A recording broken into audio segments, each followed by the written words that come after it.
Alrighty, so this morning I am going to work on filling the holes in the bus. I purchased this from Harbor Freight and I was told I can use this with the pennies and fill up the holes. So with this, you actually have to mix them together, and this is kind of what it looks like. Put it down a bit. You have to mix these together. I was given this wooden mixer, but it also said you can use a plastic knife to do it. And so they basically just said mix it on a non-metal surface.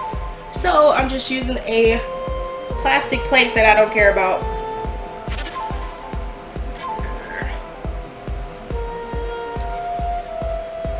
So I'm just gonna do a little bit right now, because I don't know how fast this stuff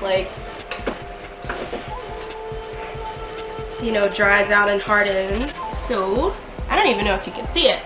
So basically they said just mix it up.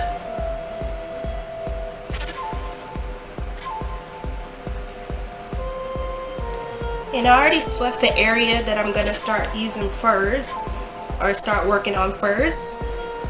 Swept that up to clean it up pretty nice. And now I'm just gonna take this with all my pennies and start to fill up these holes.